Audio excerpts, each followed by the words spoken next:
ಇದು ಯಾರನ್ನೇ ನೋವು ಮಾಡಲು ಅಥವಾ ಯಾರ ಭಾವನೆಗಳಿಗೂ ಧಕ್ಕೆ ತರುವಂತ ಉದ್ದೇಶ ನನ್ನದಲ್ಲ. ನನ್ನ ಸ್ವಂತ ನನ್ನ ಮನಸ್ಸಿಗೆ ಅನಿಸಿದಂತ ಕೆಲವೊಂದು ವಿಚಾರಗಳು. ಈಗಿನ ಒತ್ತಡದ ಕಾಲದಲ್ಲಿ ಈ ಓಡುತ್ತಿರುವ ಜನರೇಷನ್ ನಡುವೆ ಎಲ್ಲರಿಗೂ ಕೈಯಲ್ಲಿ ಒಂದೊಂದು ಫೋನ್ಗಳಿವೆ. ಎಲ್ಲರೂ ಮನೆಗೆ ಬಂದ ಮೇಲೆ, ಕೆಲಸ ಮುಗಿಸಿ ಮನೆಗೆ ಬಂದ ಮೇಲೆ ಯಾರ ಫೋನನ್ನು ಅವರು ಒತ್ತಾ ಇರ್ತಾರೆ. ಮನೆಯಲ್ಲಿರುವಂತ ಮಹಿಳೆಯರಿಗೆ ಕೆಲವೊಂದು ಒತ್ತಡಗಳ ಮೂಲಕ ಯಾವುದೋ ಒಂದು ನೆಮ್ಮದಿ ಹುಡುಕಿಕೊಂಡು ಮಠ ಮಂದಿರಗಳಿಗೆ ಹೋಗ್ತಾರೆ.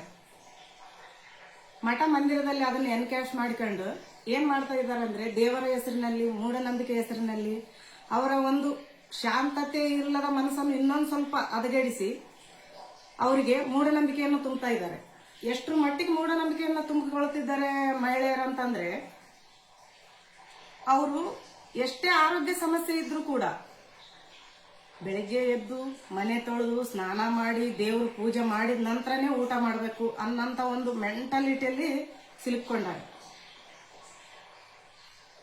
ಈಗ ನಮ್ಮ ಮಹಿಳೆಯರ ಆರೋಗ್ಯ ಸಮಸ್ಯೆ ಇದ್ದಾಗ ಮೊದಲು ಊಟ ಮಾಡಿದ್ರೆ ದೇವ್ರೇನು ಬೇಡ ಅನ್ನೋದಿಲ್ಲ. ಎಲ್ಲೇ ಕಾಣದಿರೋ ದೇವ್ರಿಗೋಸ್ಕರ ಅವ್ರವ್ರ ಆರೋಗ್ಯವನ್ನು ಕೆಡಿಸ್ಕೊಳ್ತಿದ್ದಾರೆ. ಒಳ್ಳೆ ಮನಸ್ಸಿನಿಂದ ಯೋಚನೆ ಮಾಡಿ, ಇನ್ನೊಬ್ಬರಿಗೆ ಕೆಟ್ಟದನ್ನು ಬಯಸದೆ, ಇನ್ನೊಬ್ರು ಒಳ್ಳೇದು ನಮ್ ಕೈಲಾದ ಮಷ್ಟಿಗೆ ಇನ್ನೊಬ್ಬರಿಗೆ ಒಳ್ಳೇದನ್ನು ಬಯಸ್ತಾ, ನಾವು ಸ್ನಾನ ಮಾಡದೇ ಇದ್ರೂ ಪರವಾಗಿಲ್ಲ, ನಮ್ಮ ಆರೋಗ್ಯವನ್ನು ನಾವು ಕಾಪಾಡಿಕೊಂಡು ಇನ್ನೊಬ್ಬರ ಆರೋಗ್ಯಕ್ಕಾಗಿ, ಇನ್ನೊಬ್ಬರ ಒಳ್ಳೇದಕ್ಕಾಗಿ ನಾವು ಶ್ರಮಿಸೋದ್ರಿಂದ ಮನಃಶಾಂತಿ ಜೊತೆಗೆ ಮೂಢನಂಬಿಕೆ ನಂಬದೇ ಇರದೇನೆ ನಮ್ಮ ಆರೋಗ್ಯವನ್ನು ನಾವು ಕಾಪಾಡಿಕೊಳ್ಳಬಹುದು. ದೇವರನ್ನು ಅವನು ಬಹಳ ಅಗಾಧವಾದ ಅಖಂಡವಾದ ಒಂದು ಶಕ್ತಿ. ಅವನು ಎಲ್ಲ ಕಡೆ ಇರ್ತಾನೆ. ಮಂದಿರಕ್ಕೆ ಹೋಗಿ ನಮಸ್ಕಾರ ಮಾಡಬೇಕಾದ ಅವಶ್ಯಕತೆ ಇಲ್ಲ. ಅವನೊಂದು ಈ ಸೃಷ್ಟಿಯ ಮೂಲ. ಅವನು ಒಂದು ಕಲ್ಲಿನಲ್ಲಿ ಆಗ್ಲಿ, ಒಂದು ಫೋಟೋದಲ್ಲಿ ಆಗ್ಲಿ, ಒಂದು ಮಾನವ ಕಟ್ಟಿದ ಗುಡಿಯಲ್ಲಿ ಆಗ್ಲಿ ಇರ್ಲಿಕ್ಕೆ ಸಾಧ್ಯ ಇಲ್ಲ. ಜೊತೆಗೆ ಯಾವುದೋ ಒಂದು ಮಹಿಳೆಯ ಒಂದು ದೇಹದಲ್ಲಿ ಕೂಡ ಬರ್ಲಿಕ್ಕೆ ಸಾಧ್ಯನೇ ಇಲ್ಲ. ಅವನು ಯಾವತ್ತಿಗೂ ದೇವರನ್ನ ಒಂದು ಕಾನ್ಸೆಪ್ಟೇ ಅಖಂಡ.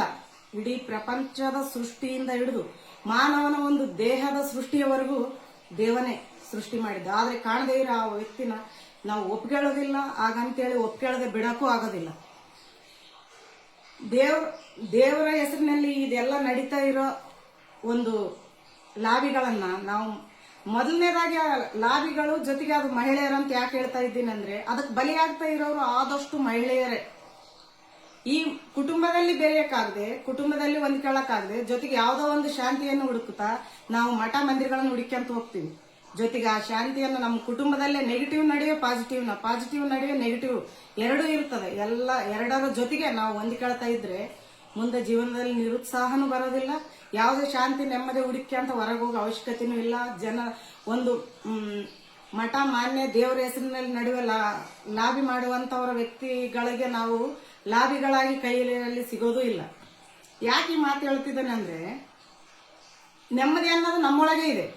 ನಾವು ಯಾರೇ ನೆಗೆಟಿವ್ ಮಾತಾಡಿದ್ರು ಅವರು ನಮ್ಮವರೇ ನಮಗಾಗಿ ಮಾತಾಡ್ಯಾರ ಅನ್ನೋದನ್ನ ನಾವು ಯಾವಾಗ ನಮ್ಮ ಮನಸ್ಸಿಗೆ ತಗೊಳ್ತೀವಿ, ಆವಾಗ ಅದು ನಮ್ಗ ನೆಗೆಟಿವ್ ಕೂಡ ಪಾಸಿಟಿವ್ ಆಗಿ ಕಾಣಿಸ್ತದ.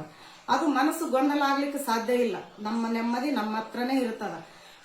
ನಾವು ನಮಗಾಗಿ ಅವಲಂಬಿತವಾದ ನಮ್ಮ ಕುಟುಂಬದವರಿಗೂ ಅವ್ರಿಗಾಗಿ ನಾವು ಅವಲಂಬಿತವಾಗಿರ್ತೀವಿ. ಒಬ್ಬರಿಗಾಗಿ ಒಬ್ಬರಿಗೆ ಅಂತ ಆಡ್ತಾ ನಮ್ಮ ಸಂತೋಷವನ್ನ ನಮ್ಮ ಕುಟುಂಬದವರ ಜೊತೆಗೆ, ನಮ್ಮ ಬಂಧು ಬಾಂಧವರ ಜೊತೆಗೆ, ಅವ್ರು ಏನೇ ಮಾತಾಡಿದ್ರು ಕೂಡ ಅವ್ರು ನೆಗೆಟಿವ್ ಕೂಡ ಪಾಸಿಟಿವ್ ತಗೊಂಡು ನಮ್ಮ ಮನಸ್ಸಿಗೆ ನಾವು ಶಾಂತತೆಯನ್ನ ತಂದುಕೊಳ್ತಾ ಮುಂದೆ ಸಾಗೋದ್ರಿಂದ ಈ ಜೀವನ ಹಿಂಗೆ ಸಾಕ್ಯಂತ ಹೋಗ್ತವಿನ ಎಲ್ಲಿ ಚಂಚಲತೆ ಆಗಕ್ ಸಾಧ್ಯ ಇಲ್ಲ. ಮಹಿಳೆಯರು ಎಲ್ಲರೂ ಕೂಡ ಇದನ್ನ ತಾವು ಅವರು ರೂಢಿಸ್ಕೊಳ್ಬೇಕು. ಯಾವುದೇ ಒಂದು ಕುಟುಂಬ ಅಂದ್ಮೇಲೆ ನೆಗೆಟಿವ್ ಕೂಡ ಬರ್ತಾ ಇರುತ್ತೆ. ಆ ನೆಗೆಟಿವ್ ಒಂದು ಸಲ ಅಲ್ದ, 2 ಸಲ ಅಲ್ದ, 3 ಸಲ ನೀವು ಪಾಸಿಟಿವ್ ಮಾಡ್ಕೊಂಡು ನೋಡ್ರಿ. ಆಮೇಲೆ ನಿಮ್ಮ ಮನಸ್ಸಿನ ನೆಮ್ಮದಿ ಕೆಡ್ಲಿಕ್ಕೆ ಸಾಧ್ಯನೇ ಇಲ್ಲ ಅಂತ ನಾನು ಈ ಮೂಲಕ ಹೇಳ್ತಾ ಇದ್ದೀನಿ. ಇದು ನನ್ನ ಮನಸ್ಸಿನ ಭಾವನೆಯಾಗಿದೆ.